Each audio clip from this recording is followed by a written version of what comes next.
नमस्कार साथियों, मेरा नाम है मनीष भारती और आप देख रहे हैं संस्कृति आईएएस यूट्यूब चैनल। साथियों, आज के इस लेक्चर में हम अर्थव्यवस्था को लेकर के बात करने वाले हैं। जैसा कि आप टॉपिक भी देख रहे होंगे, अब नहीं रहेगा कोई बेरोजगार। और यह मसला जो है, यह बातें जो की जा रही है, वह ऑस्ट्रेलिया के अर्थव्यवस्था को ध्यान में रखते हुए किया जा रहा है।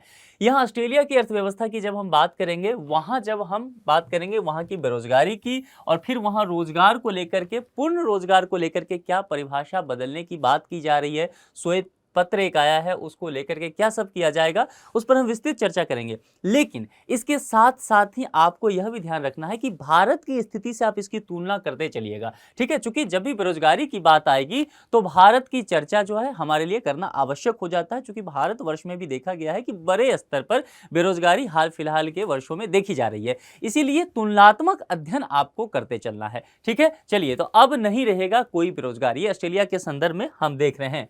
चर्चा में क्यों यह मुद्दा आ गया है, इसको समझिए।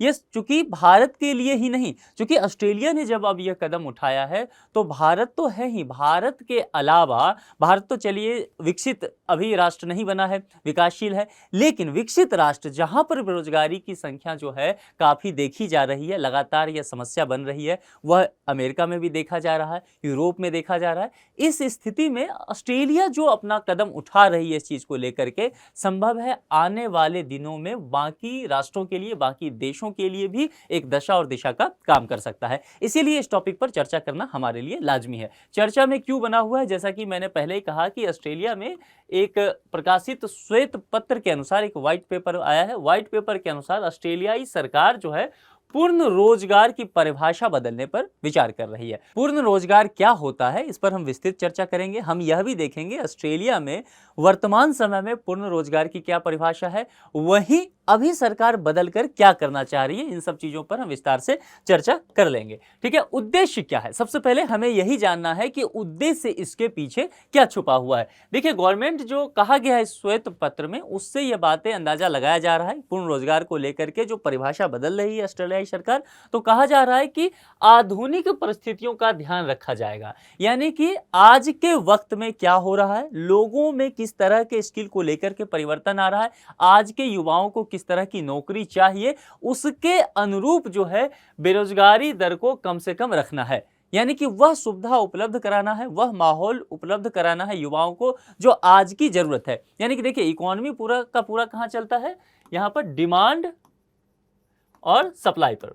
तो यहां पर जो फोकस करना चाह रही है ऑस्ट्रेलियन गवर्नमेंट, वह डिमांड पे, कि मार्केट में डिमांड क्या है, तो अपने युवाओं को उसी हिसाब से आप तैयार कर सको, ठीक है। तो जो डिमांड होगा उसके हिसाब से आप सप्लाई करो, ताकि जो बेरोजगार लोग हैं उनको रोजगार मिल सके और बेरोजगार लोग की तादाद जो है उसमें कमी आ सके। अर्थव्यवस्था में अल्प रोजगार के योगदान को स्वीकार करने की बात भी कही जा रही है। नीतियां बनाते समय बहुत सारी बाधाएं आती है पॉलिसी मेकिंग में, तो कहा जा रहा है कि उन चीजों को दूर करना है जो लोगों को स्किल हासिल करने में मुश्किलें पैदा कर रहा है। अगर कुछ लोग जो हुनर सीखना चाह रहे हैं, जैसे कि भारत में मान लीजिए एमएसएमई सेक्टर को लेकर, देखिए मैं तुलना आपको बताते चलता हूं, आप अपने तरफ से भी इस चीज का ध्यान रखना है आपको। एमएसएमई सेक्टर के लिए कहा जाता है कि आप स्किल्ड लेबर यदि होते हैं, आपको हुनर आता है, तो सरकार इस चीज के लिए आपकी मदद भी करती है, आप अपना व्यवसाय छोटे स्तर पर इसकी शुरुआत कर सकते हैं। यही बात जो है ऑस्ट्रेलियाई गवर्नमेंट भी कर रही है कि हम जो पॉलिसी मेकिंग आप बनाएं, तो हम यह भी ध्यान रखें कि वे लोग जो बहुत स्किल्ड नहीं है लेकिन छोटे छोटे कौशल हासिल करके अपना रोजगार चलाना चाह रहे हैं, तो उनके लिए क्या बाधाएं आ रही है, पॉलिसी मेकिंग के स्टेज पर ध्यान रखना है, ठीक है। जब नीति निर्माण किया जा रहा है, वहां पर कुछ इस तरह की परिवर्तन किया जाए ताकि ये लोग जो कौशल हासिल करना चाहते हैं इनको समस्या नहीं आए। एक बात हो गया। उसके बाद काम खोजने, ठीक है, कुछ लोग जो होंगे जॉब सर्च कर रहे होंगे, काम खोजने और करने में आ रही बाधाओं को किस तरह से कम किया जा सके, पॉलिसी मेकिंग में इस बात का भी ध्यान देना है। लोगों के कौशल को पूरा से पूरा इस्तेमाल किस तरह से किया जा सके, जितने काम आप जानते हैं, जो आपका हुनर है, उसका पूरे से पूरे उपयोग करना राष्ट्र के लिए भी बेहतर हो जाएगा।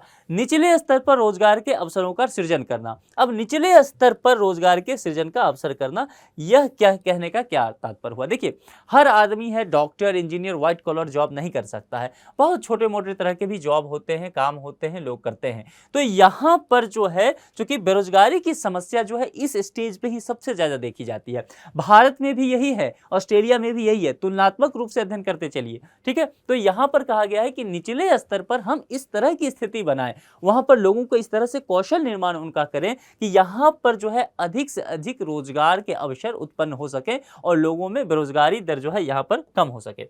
अब चलिए, अब यहाँ पर हमारे लिए यह जानना जरूरी हो जाएगा कि जैसा मैंने कहा था कि पूर्ण रोजगार की परिभाषा बदलना चाह रही है ऑस्ट्रेलिया गवर्नमेंट। तो हमारे लिए समझना सबसे पहले यह जरूरी है कि पूर्ण रोजगार की परिभाषा क्या है और फिलहाल क्या है उसकी, और बदलाव होकर के क्या होगा, ठीक है। दोनों ही चीजों पर हम चर्चा कर लेते हैं।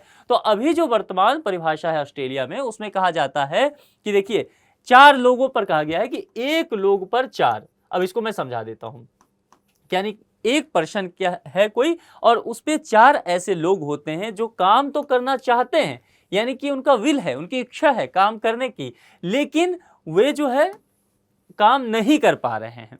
पहली चीज तो ये हो गया, ये 1 पे 4 की, अगर 1 लोग की स्थिति है तो 4 उस पे, ऐसा सोच के चलिए। या फिर उतना नहीं कर रहे हैं जितना वे करना चाहते हैं, काम की स्थिति को लेकर के बताया गया है।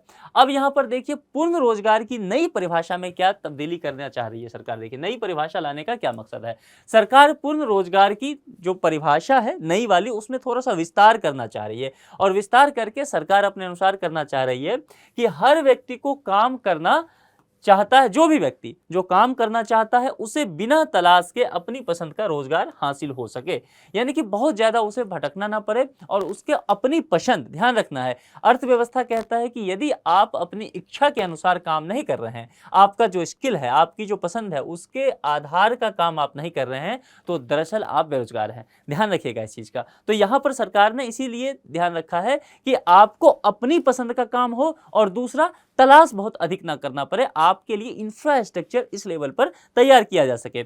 यह ऐसा रोजगार हो जिसमें पर्याप्त एवं सुरक्षित वेतन हो। अब यहां पर इस शब्द को समझिए, पर्याप्त एवं सुरक्षित वेतन, यानी कि यहां पर किस चीज की बातें की जा रही है, सामाजिक सुरक्षा की बातें की जा रही है, ठीक है। यानी कि वेतन जो है वह भी आकर्षित हो और सुरक्षित हो, लोगों को यह ना लगे कि कोई मंदी आ गया, किसी तरह के इकोनॉमिकल क्राइसिस आया और हमारी नौकरी चली जाएगी, ठीक है। तो इस तरह की भावना लोगों के अंदर ना हो, यह भी पूर्ण रोजगार की जो अभी परिभाषा तब्दील करना चाह रही है, नई परिभाषा, उसमें शामिल करने की बात की जा रही है। वहां पर देखिए रोजगार से संबंधित कुछ श्रेणियां हैं, ठीक है। तो इन सभी श्रेणियों को हम थोड़ा सा विस्तार से देख लेते हैं। देखिए सबसे पहले है बेरोजगार की श्रेणी। बेरोजगार की श्रेणी कहने का तात्पर्य है कि ऐसे लोग जो काम करना चाहते हैं और काम की तलाश भी कर रहे हैं, काम के लिए उपलब्ध भी हैं, यानी कि काम करने की इच्छा रखते हैं, उनको काम आता भी है, काम ढूंढ भी रहे हैं, जॉब सर्च कर रहे हैं और उपलब्ध हैं उस चीज के लिए, लेकिन उनके पास काम अभी नहीं मिला है। ऐसे लोगों की संख्या यदि ऑस्ट्रेलिया में देखें तो 5 लाख की तादाद है, ये बेरोजगार की श्रेणी में इन्हें रखा गया है।